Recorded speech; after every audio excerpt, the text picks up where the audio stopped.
Friends, in this video, we will look at the functions of the financial system in detail.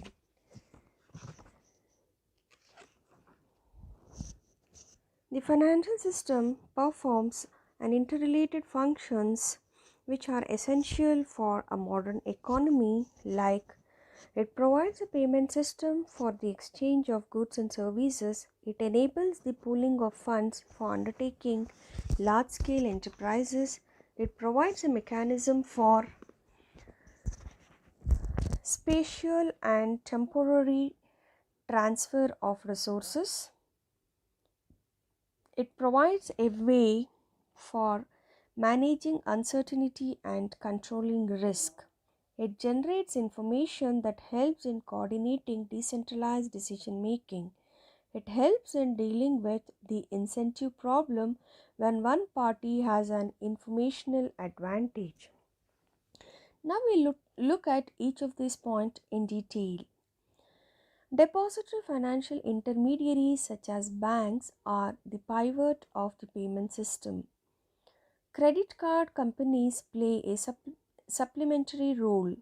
To realize the importance of this function, simply look at the hardship and inconvenience caused when the payment system breaks down.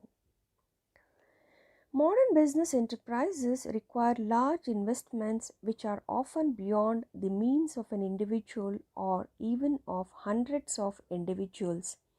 Mechanisms like financial markets and financial intermediaries, which are an integral part of the financial system, facilitate the pooling of household savings for financing business. If you look at it from the outside world or the other side, the financial system enables households to participate in large individual indivisible enterprises. Transfer of resources. The financial system facilitates the transfer of resources, economic resources across time and space. As Robert Merton says, a well-developed, functioning financial system facilitates the efficient life cycle allocation of household consumption and the efficient allocation of physical capital to its most productive use in the business sector. A well-developed, smooth functioning capital market also makes possible the efficient separation of ownership from management of the firm. This in turn makes feasible efficient specialization in production according to the principle of comparative advantage. Risk management. A well-developed financial system offers a variety of instruments that enables economic agents to pool, price and exchange risk. It provides opportunities for risk pooling and risk sharing for both household and business firms. The three basic methods for managing risk are hedging, diversification, and insurance. Hedging entails moving from a risky asset to a riskless asset. A forward contract, for example, is a hedging device. Diversification involves pooling and subdividing risks. While it does not eliminate the total risk, it redistributes it to diminish the risk faced by each individual. Insurance enables the insured to retain the economic benefits of ownership while laying off the possible losses. Of course, to do this, a fee or insurance premium has to be paid. Price information for decentralized decision making. Apart from the excuse me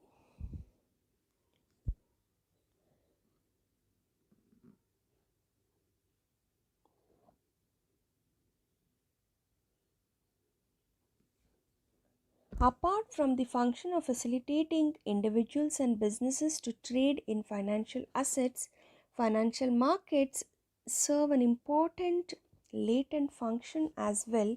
They provide information that helps in coordinating decentralized decision making. It is put in this way by Robert Merton. Interest rates and security prices are used by households or their agents in making their consumption saving decisions and in choosing the portfolio allocations of their wealth. These same prices provide important signals to managers of firms in their selection of investment projects and financings. Dealing with incentive problem.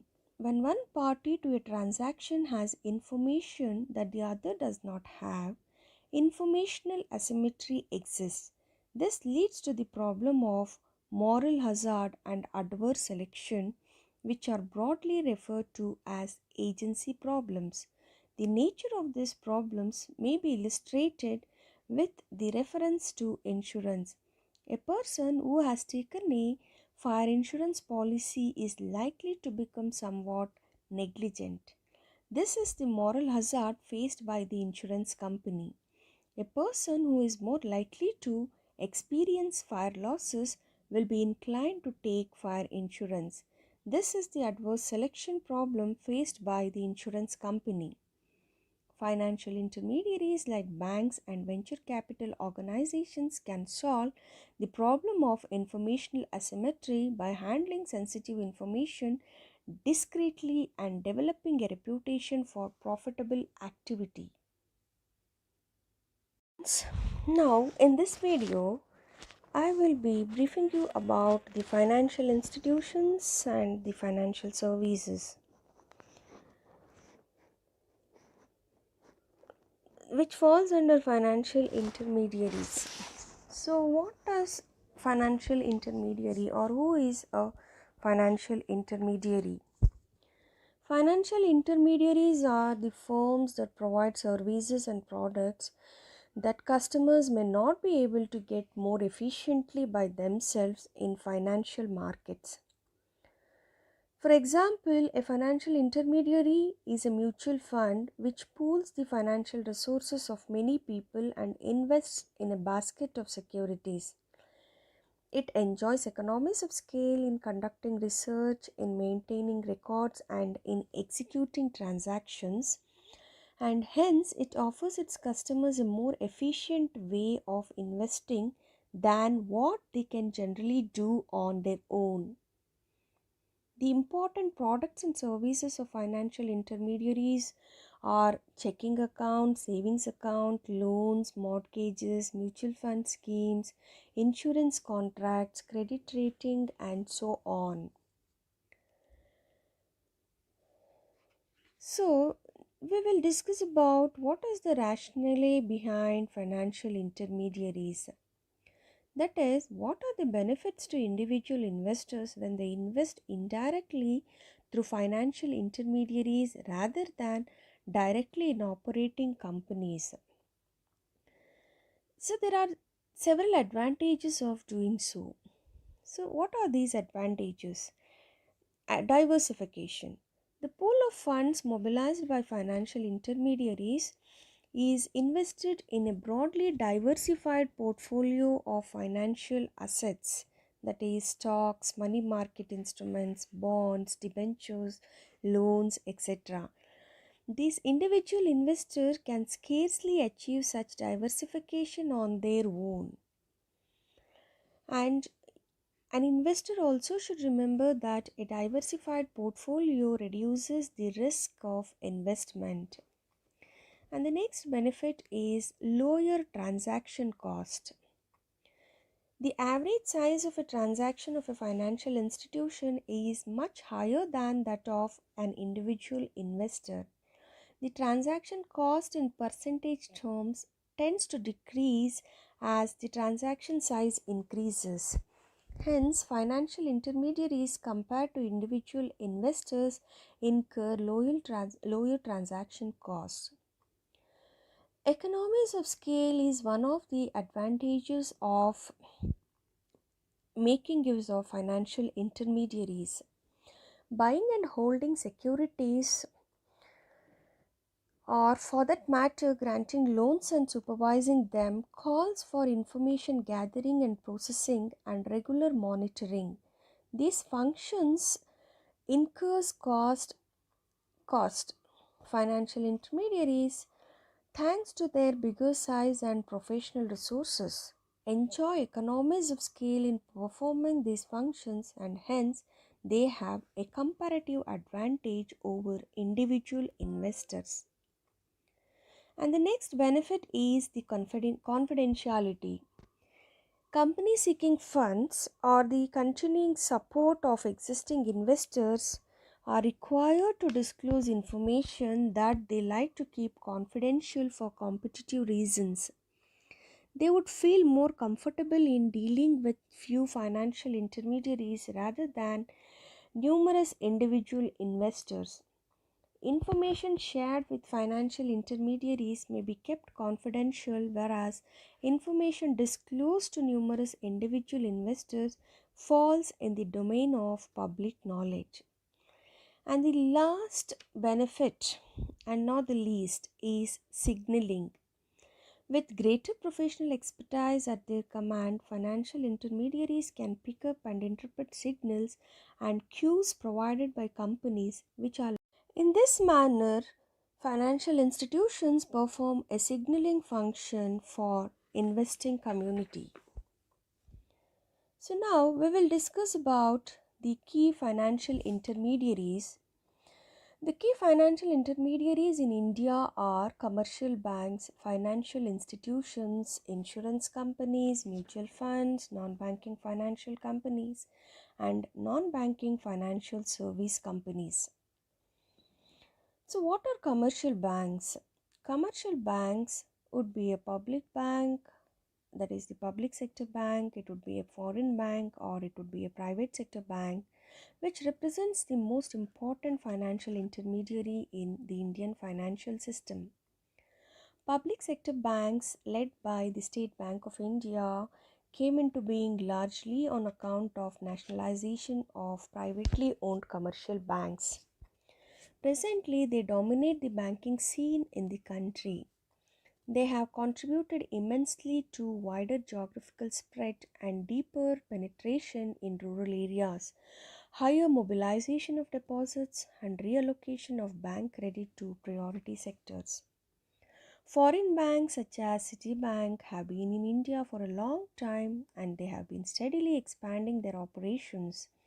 The newest entrant on the commercial banking scene have been the private sector banks like HDFC, ICICI, and so on, which were set up in mid 1990s in the wake of banking liberalization.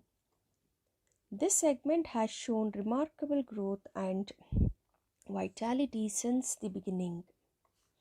Financial institutions. Since independence, a number of financial institutions have been set up to cater to the long-term financing needs of the industrial sector and meet specialized financing required.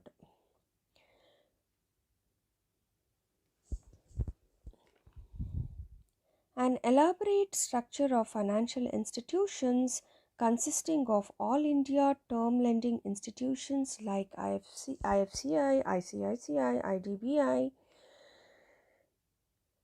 SFCs and state industrial development corporations has come into being.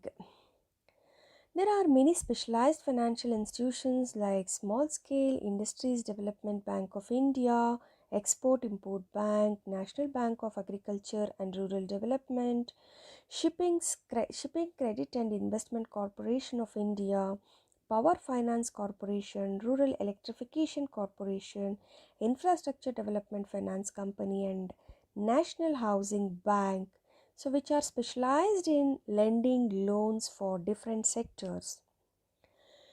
Insurance companies. Till recently, there were just two insurance companies in India, the LIC and the GIC, that is the Life Insurance Corporation of India and General Insurance Corporation of India. Life insurance General Insurance Corporation of India being a holding company with four fully owned subsidiary companies in its fold. With the liberalization of the insurance sector, many private sector players like ICICI Prudential, Tata AG, Bajaj Allianz, Birla Sun Life, and HDFC Standard have set up insurance businesses in India. Insurance companies, LIC in particular, have massive resources at their command because insurance policies usually have a substantial element of savings and insurance premiums are payable in advance. Mutual funds. A mutual fund is a collective investment vehicle. It mobilizes resources from investors and we invest in varieties of securities, that is, it invests in various types of securities. While there was only one mutual fund in India, the Unit Trust of India, till 1986, presently there are a number of mutual funds in public and private sector. In the last decade or so, private mutual funds like ICICI Prudential Mutual Fund, Reliance Mutual Fund and Templeton Mutual Fund have grown impressively. Non-banking financial companies. From mid-1980s, many non-banking financial companies have come into being in the public sector as well as private sector. Some of the well-known names are HDFC, Sundaram Finance, Kotak Mahindra, ICICI Ventures, Infrastructure Leasing and Finance, and SBI Factors. These companies engage in a variety of activities like leasing finance, hire purchase finance, housing finance, venture capital financing, factoring, and investment in securities. Non-banking financial companies. This group consists of merchant banks, credit rating agencies, depositories, and others. Merchant banks are firms which help businesses, government, and other entities in raising finances. They also facilitate mergers, acquisitions, and divestitures. DSP Merrill Lynch, JM Morgan, ICICI Securities, and SBI Capital Markets are among the leading merchant banks in India. Credit rating agencies rate debt and other instruments. CRISIL, CARE, ICRA are the leading credit rating agencies in India. Depositories are institutions which dematerialize physical securities and effect transfer of ownership by electronic transfer. Presently, there are two depositories in India, the National Securities Depositories Limited, that is NSDL, and the Central Securities Depositories Limited, which is CSDL.